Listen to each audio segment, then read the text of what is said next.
Hechos Ecuador, es la televisión, es la radio, es la voz del pueblo, para los que no tienen voz. ¿No? En materia de seguridad ciudadana, en materia de la economía, la producción ha sido abandonada. Estamos viendo una crisis en el ámbito bananero. No hay ninguna respuesta del gobierno con relación a los productores, con esta posición que han tomado alrededor del conflicto en Ucrania, que está restringiendo el acceso a los bananeros ecuatorianos. También vemos una dificultad del gobierno en poder llegar a mínimos consensos con las fuerzas políticas de nuestro país, un afán de continuar una persecución en contra de todo aquel que se oponga a sus postulados ultra neoliberales, y vemos que el país, mientras tanto, se sigue sumiendo en crisis. Ahora, la situación objetiva del Ecuador pudiera dar para mucho mejor. El gobierno tiene 10.500 millones de dólares depositados en el Banco de Suiza que pudiera utilizar para estimular la economía, fortalecerla, entregar recursos a los gobiernos locales para que hagan obra pública, para que haya finalmente nuevamente presencia del Estado. Se pudiera mejorar los servicios de salud, de educación, especialmente educación superior. Miren que tuvieron que hasta cancelar el examen de ingreso a las universidades porque se les dañó el sistema. ¿Cómo es eso? Pues, o sea, un gobierno con supuestamente banqueros que son buenos para la tecnología, ni siquiera pueden armar bien un sistema informático para el examen. Entonces, la verdad, vemos una incapacidad de gobernar el Ecuador, en donde no hay más que una serie de anuncios de carácter político, algunos videitos TikTok que quieren hacer tendencia, como el comer pollo frito, pero la situación del país sigue empeorando a pasos agigantados. Por fin creo yo que tuvimos una pequeña señal el día de ayer, que bueno, es una señal mixta, pero donde dice que ya van a dividir el Ministerio de Gobierno en dos, de gobierno y de seguridad.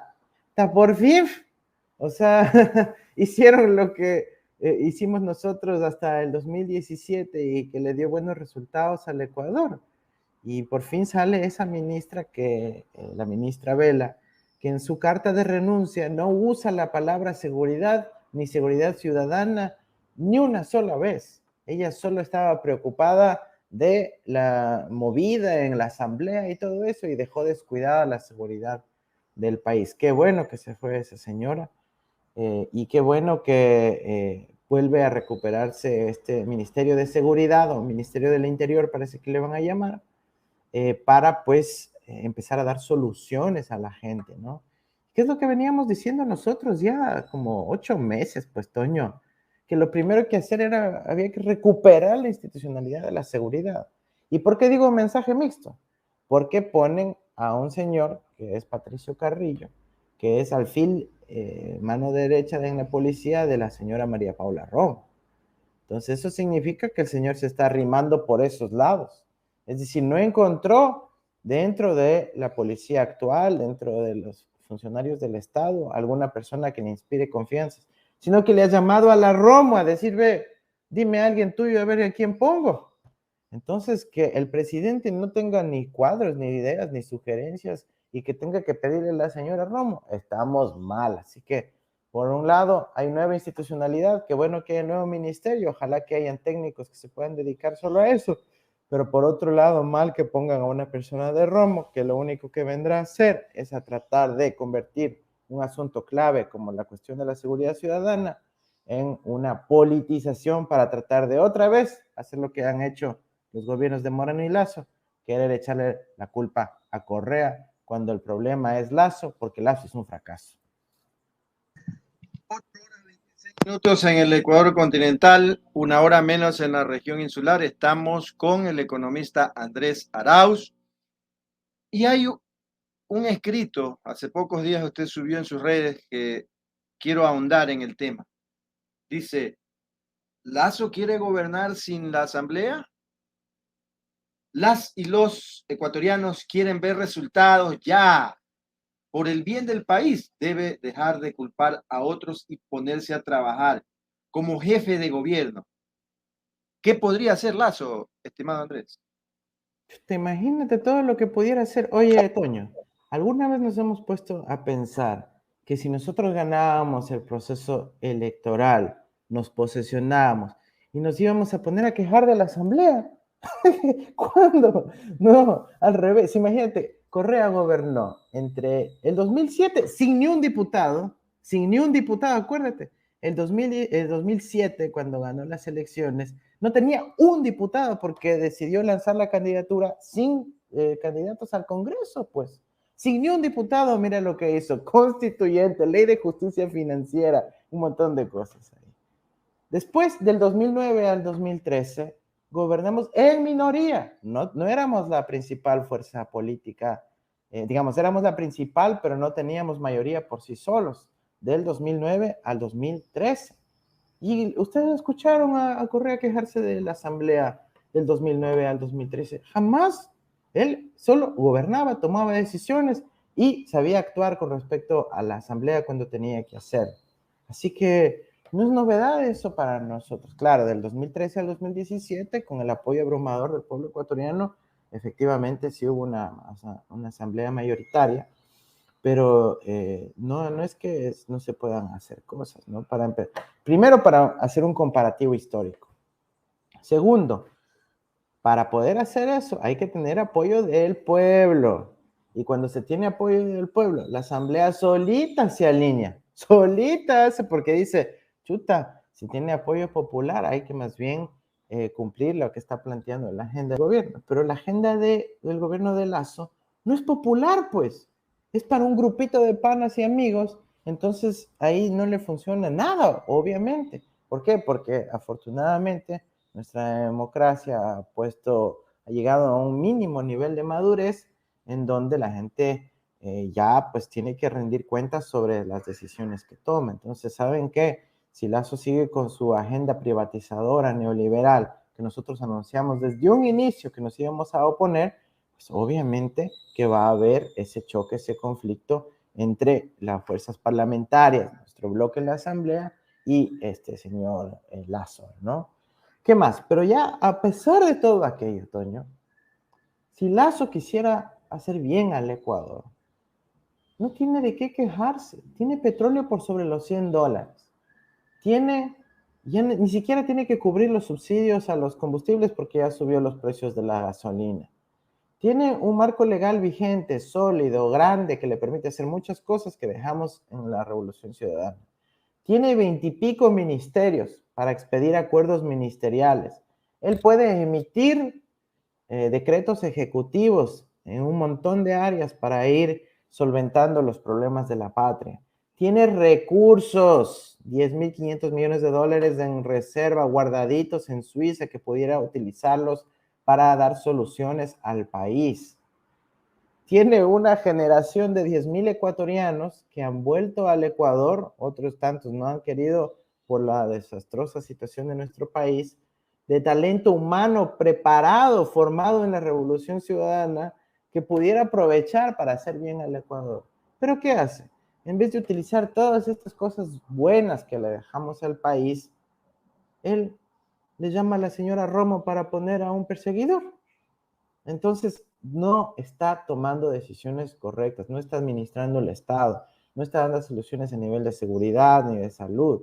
Está obsesionado con sus principios ideológicos, con sus dogmas, en de que hay que privatizar todo y que si no le dan paso a eso se ponen rabietas, de que le quiera subir las tasas de interés en el sector financiero para que la gente siga pagando más a la banca, etc. Entonces, así no va a lograr nada, por más que tenga o no tenga la asamblea. Su problema es de orientación del Ecuador y eso estamos sufriendo los ecuatorianos de forma muy tangible, el nivel de la pobreza, la falta de empleo, falta de circulante, no hay trabajo, al punto que ya estamos en cientos de miles los ecuatorianos que han salido del Ecuador buscando un mejor futuro.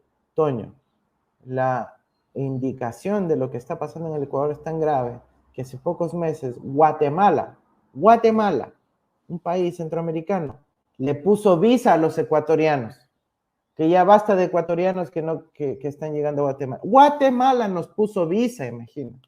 Guatemala. Entonces, así de grave está la cosa. Unos minutos en el Ecuador continental estamos con el economista Andrés Arauz, ex candidato a la presidencia del Ecuador, en el noticiero TV Digital. Llegando a la realidad de lo que está sucediendo en el Ecuador, estimado Andrés, hace pocos días veíamos unas imágenes de la arquitecta Pierina Correa que subía en sus medios de comunicación para informar en la provincia de Los Ríos prácticamente a pique. El agua inundó hasta las carreteras.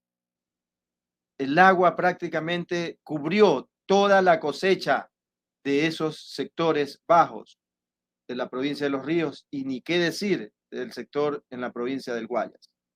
Si Andrés Arauz, viene la pregunta, hubiese estado en el gobierno con este fuerte temporal invernal, ¿cuál hubiese sido su acción inmediata, conociendo que había esos fondos allá en bancos del exterior ganando supuestamente ahorros? Usted ya lo dijo, más de 10.500 millones de dólares de nosotros los ecuatorianos. ¿Qué hubiese hecho Andrés Arauz si hoy fuera el presidente de nosotros los ecuatorianos? Pero mira, Toño, nosotros dijimos eso anticipándonos a los problemas. En campaña dijimos que vamos a declarar en emergencia nacional el riego y el dragado. Dijimos eso, el primer día de nuestro gobierno declararemos en emergencia el riego y el dragado, porque necesitamos que haya la posibilidad de que no haya inundaciones cuando ocurren las fuertes temporadas. Y segundo, que se optimicen los grandes proyectos de infraestructura que se construyeron durante la Revolución Ciudadana, los trasvases, ¿no es cierto? Las represas, el riego principal, desarrollar toda la red de riego secundaria y terciaria que necesita nuestro país. En la sierra también construir nuevos proyectos de riego y obviamente generar la canalización y el dragado respectivo para que cuando haya fuertes temporales no se generen estas inundaciones. Entonces, primero que la Revolución Ciudadana ya demostró y disminuyó ostensiblemente el problema de las inundaciones. Pero segundo, cuando ocurren, hay que actuar con consecuencia, en emergencia, pues, en emergencias. Se moviliza todo el Estado, los recursos que se tiene financieros se los convierte en recurso físico, desplegando a la maquinaria, a la gente, a la ciudadanía, para que vaya a la zona afectada y trate de encontrar soluciones para que el agua pueda evacuarse, ¿no es cierto?, a partir del manejo inteligente de las represas, del dragado, etcétera. Pero además, mientras tanto, se tiene que ayudar en la inmediatez a la ciudadanía afectada, a los compañeros agricultores en todas las zonas productivas, por ejemplo, de los ríos, porque en muchos casos todo eso se echa a perder y hay que diseñar mecanismos de compensación para que puedan tener recursos, por lo que se va a perder seguramente buena parte de los sectores generalmente de arroz, otros, maíz y demás en la provincia. Entonces se puede hacer muchísimas cosas en el corto plazo, inmediatamente, pero yo el otro día le escuchaba a Lazo en una entrevista en TC Televisión que decía, no, es que yo ya ordené, pero tengo que esperar que presenten el proyecto de inversión, que manden luego a que saquen el dictamen en la Secretaría de Planificación, que luego a ver si es que le convenzo a mi ministro de Finanzas que me apruebe el presupuesto, que luego finalmente a ver si ponen la partida y el coordinador administrativo financiero. Y el entrevistador, que era el Carlos Vera, le dice, ¿en serio? Le dice, presidente, usted me está tomando el pelo. No, en serio, dice, ya basta de actuar tan rápidamente como le hacía el gobierno de la Revolución Ciudadana. Creo que dijo, ya basta de actuar tan rápidamente como lo hacía Correa, dijo. Hay una frase de esa, hay que buscar, ¿verdad? Dice, ¿en serio? ¿En serio dijo eso, Lazo? Que ya basta de actuar tan rápidamente, que hay que nomás manejarse con los tiempos burocráticos, dice, porque si no, después la Contraloría me persigue.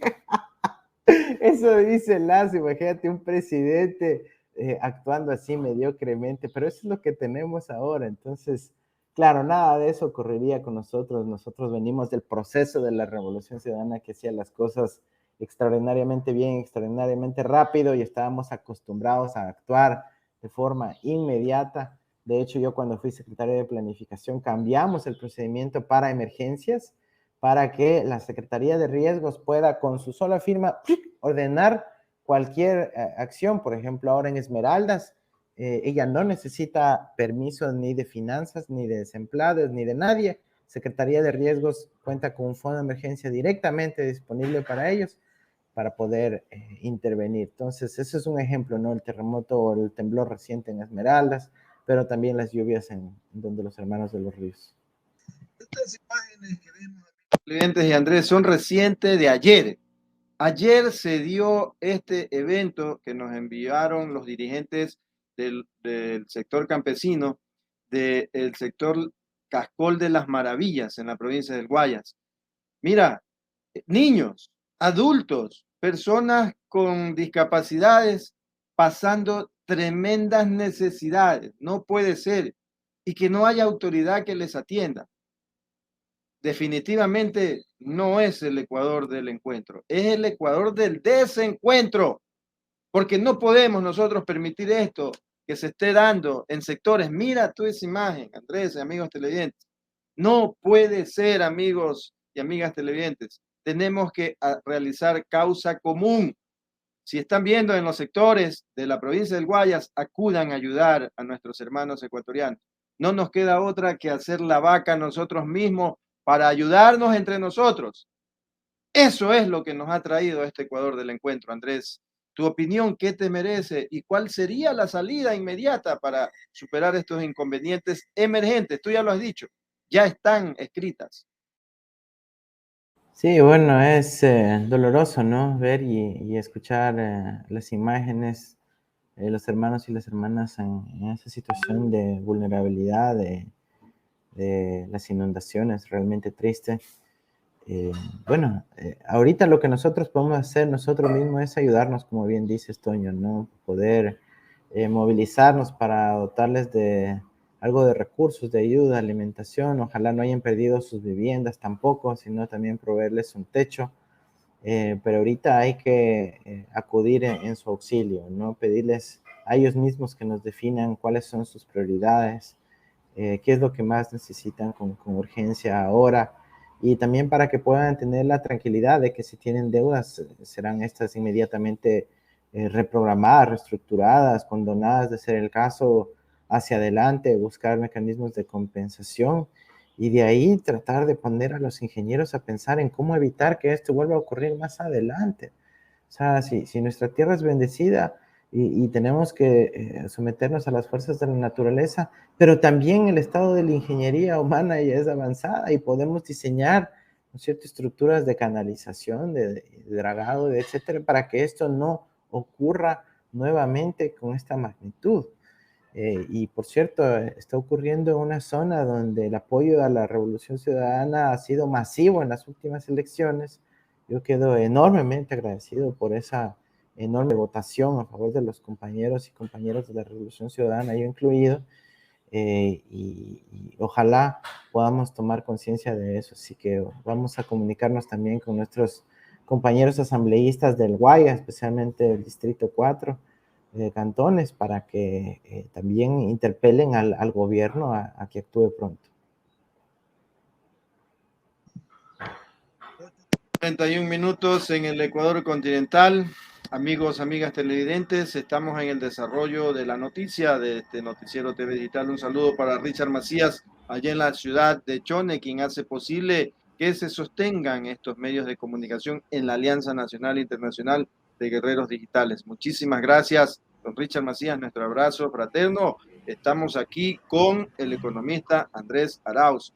Andrés, importante también lo que se está viviendo en el contexto, y ahora sí, que es materia fundamental, que lo han dicho los medios internacionales. Ex candidatos a la presidencia con paraísos fiscales. Y sobre todo, una polémica que ha generado y ha llegado inclusive, nuevamente, miren lo que ha sucedido. Entredichos entre aliados en la segunda vuelta y que hoy se acusan de no pagar impuestos.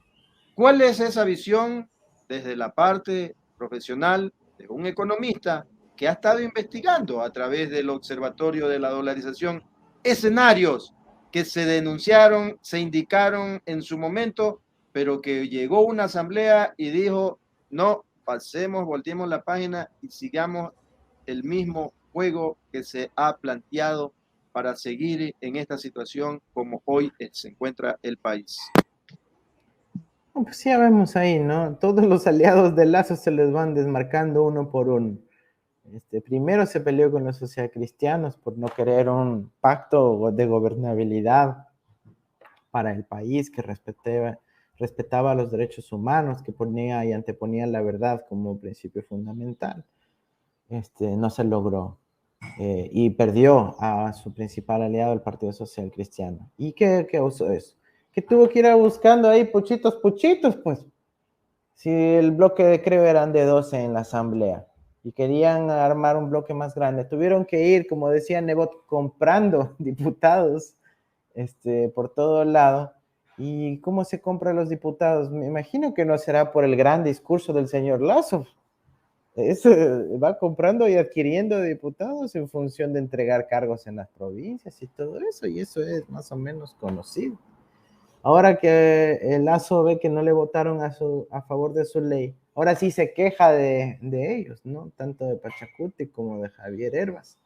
Por ahí alguien dijo que 5 veces había insistido el señor Herbas en que le perdonen los impuestos, y parece que en esta ya decide finalmente contar Lazo. Entonces, terrible, digamos, ¿no? Cómo se ha querido y se ha estado manejando la política ecuatoriana desde la época de Lenín Moreno, en donde en vez de entregar perdones tributarios, se entregaban hospitales sacrificando a los seres humanos, y que ahora vemos la consecuencia porque no hay medicinas en muchos de los establecimientos de salud de nuestro país. Pero mira, como tú lo dijiste, Toño, ¿no? En la campaña yo era candidato, hermano.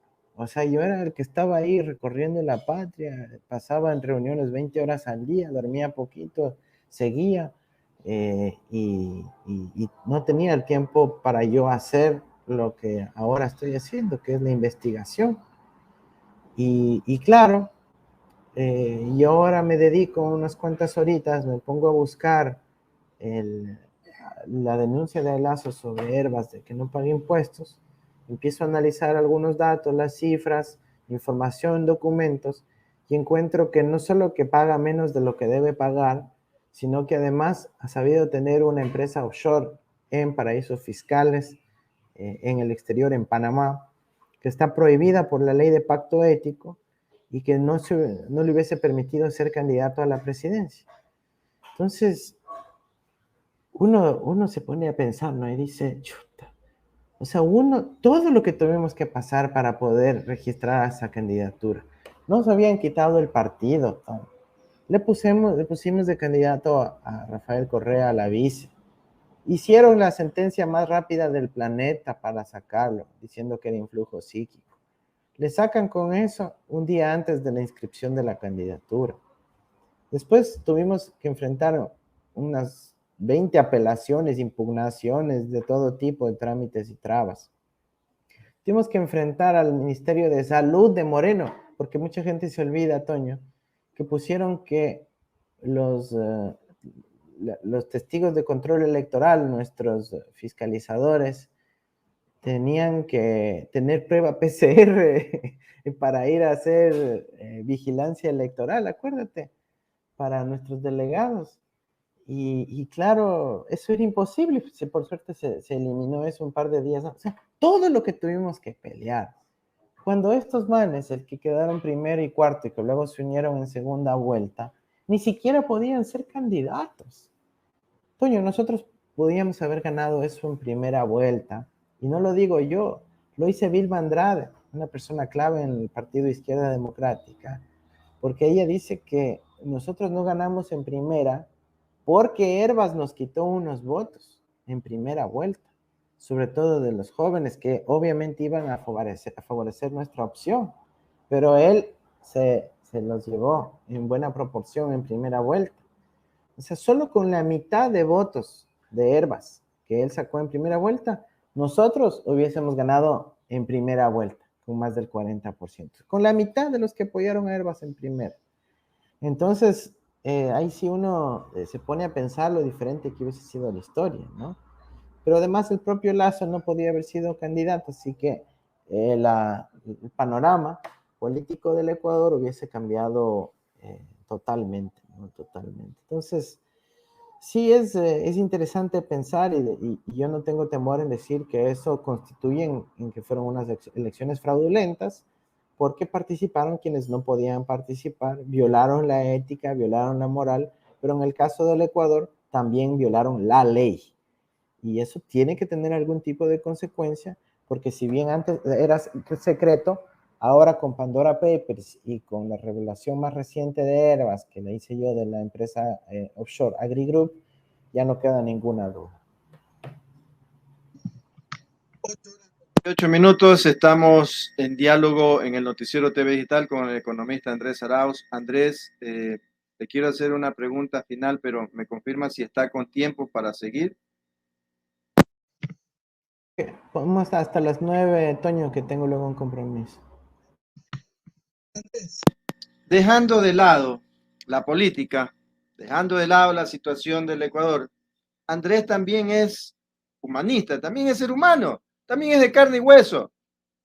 Andrés, queremos también ver esa parte del joven Andrés Arauz, del padre, del profesional, del ciudadano, siempre en investigaciones, siempre en la parte de las ciencias económicas, pero sobre todo en esa línea progresista. Queremos conocer ahora cómo está Andrés, cómo está la familia, cómo están creciendo esos niños. ¿Qué tal el tema de este nuevo momento que tiene Andrés Arauz como joven y un reto importante que tuvo en su momento, pero que hoy con esa convicción del progresismo, con ese mensaje también esperanzador, nosotros queremos saber el Andrés, el ser humano? Gracias, Toño. No, bien, la familia muy bien, afortunadamente. Esto todavía no cumple 6 meses mi segundo hijo, pero ha sido una belleza, digamos, poder estar presente ahí, una paternidad presente. Eso sí ha sido un cambio sustancial frente a lo que fue el embarazo, que estuve medio ausente por la campaña, pero no, ha sido realmente bellísimo. Estoy también dedicado a mi doctorado y algo de investigación aparte para distintas organizaciones a nivel internacional. He estado también participando en una instancia que se llama la Internacional Progresista, que es un colectivo de gente progresista a nivel mundial, tratando de ver políticas públicas que beneficien al mundo entero, como el tema de que los países puedan producir la vacuna sin restricciones de propiedad intelectual, de patentes y ese tipo de cosas. Entre otras cosas, ¿no? Estuve también en Colombia, en Bogotá, en calidad de observador para el proceso electoral colombiano hace un par de semanas. Y bueno, ahí van a haber buenas noticias para Colombia, para América Latina, pero también para Ecuador, porque con esa victoria en Colombia vamos a desenmascarar a todos los que intervinieron en el proyecto político nuestro, acusándonos de tonterías ridículas. Ustedes recuerdan cómo vino ese fiscal colombiano a visitar la fiscal ecuatoriana y con eso armaron un show durante meses. Y todo eso es cuento, pues fue mentira. Entonces, cuando se dé esa victoria en Colombia, van a cambiar las cosas también allá y van a tener repercusiones en nuestro país. Entonces, va a ser buena noticia eso de ella. No, de ahí, por otro lado, mi doctorado estoy a punto de concluir, estamos ya en la fase final. Espero que máximo en el mes de mayo yo ya culmine mi proceso doctoral, tenga el título y nuevamente poder estar presto ya con cada vez más conocimiento y legitimidad de que el doctorado conlleva empezar a servir a mi patria desde el espacio que me toque, ¿no? Entonces, eso, ¿no? Eso, Toño, yo, como tú sabes, con puesto, sin puesto, con cargo, sin cargo, con responsabilidades políticas o no. Yo tengo una obligación como una persona formada por la Revolución Ciudadana, por el progresismo y por mi patria, de defenderla hasta la vida. Entonces, ahí estaremos siempre. Es hora de dar espacio a unos pocos mensajes que podemos tener por el tiempo, y nos dice doña Jenny Paltín.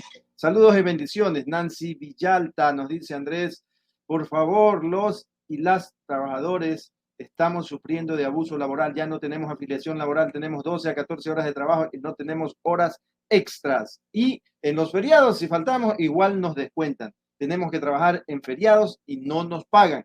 Y exceso de trabajo. Por favor, ayuda de parte mía, mis hijos. Por acá nos dice don Luis Alfonso Angamarca Giguín. Felicitaciones al economista Andrés Arauz por estar al día en los problemas del país. Aspiramos que siga poniendo soluciones a los graves problemas de nuestro Ecuador. Y son los sentimientos, son las expresiones de los ciudadanos, estimado Andrés. Agradecerte infinitamente por tu tiempo, por tu agenda, siempre considerar el llamado del noticiero TV Digital de Hechos Ecuador, de Guerreros Digitales, para compartir esos momentos y saber qué es lo que está sucediendo también a nivel de otras latitudes, con la visión del joven economista, el ex candidato presidencial Andrés Arauz. Andrés, en la parte finalísima, tu mensaje para esos hermanos migrantes. Tú también eres migrante, pero sobre todo, nunca se olvidan de su tierra, y también para esos jóvenes que hoy están en busca de momentos difíciles. Se nos están yendo jóvenes a otros países, colas de jóvenes para conseguir un pasaporte. Tu mensaje esperanzador para esa colectividad de ecuatorianos que hoy quiere emigrar y también están en otras latitudes. Eso, Toño, es muy doloroso lo que tú dices, ¿no? A todos nuestros hermanos migrantes que han tenido que salir del país hace 20 años, y también los que están saliendo ahora, ojalá puedan hacerlo en condiciones de dignidad. Siempre traten de, si les toca hacerlo, hacerlo con dignidad. Un llamado al gobierno a que restaure los servicios consulares en los pasos de frontera más delicados. Todo eso se desmontó con Lenín Moreno, imagínate. Que haga las gestiones para que Guatemala y México les quiten el requisito de la visa, y de esa manera puedan tener una vía más segura de viajar por avión y no tener que someterse a malos tratos cruzando el Darién, el panameño, el colombiano, no tener que hacer viajes imposibles, etcétera. Y en general, digamos, invitarles a continuar soñando, que pueden ser momentos duros, temporales, en donde tenemos un gobierno absolutamente destructor de la prosperidad colectiva, pero que con esa fuerza, con ese compromiso, con esa convicción, puede darse a cabo un proceso ciudadano en donde se puede dar por terminada esta gestión terrible en el corto plazo. Y segundo, que confiemos en quienes sí han luchado por el país en el pasado y que nos pueden llevar a un puerto más seguro en los próximos meses y años. Esto no puede ser definitivamente para siempre. Yo creo que los ecuatorianos tristemente han tenido que aprender a la fuerza lo que significa un gobierno de un banquero corrupto neoliberal. Y eso va a repercutir en la historia de nuestro país, ojalá para nunca más volvernos a equivocar. Televidentes, agradecerle por el tiempo, Andrés. Ya es noticia en el Ecuador, en el mundo entero, y hay mensajes por aquí. Dice: al ritmo del ecuatoriano, Andrés Arauz, ponte pila, hermano, ya no aguantamos más. Así como lo dice el pueblo, te lo leo. Y es que es verdad, ese sentir, esos recorridos que realizamos por la patria, créeme, Andrés, que es bien complejo. Hay personas que yo veo lágrimas en los ojos cuando recogemos testimonios, y ellos reconocen, muchos, en algunos lugares tienen pegada la imagen de Lazo en sus viviendas de cañita, de cemento, de ladrillo, en sus chocitas de CADE, que se equivocaron, reconocen, pero sobre todo ven en Andrés Arauz, en Rafael Correa, una esperanza que en su momento se debe de corregir. Y creo que será contundente.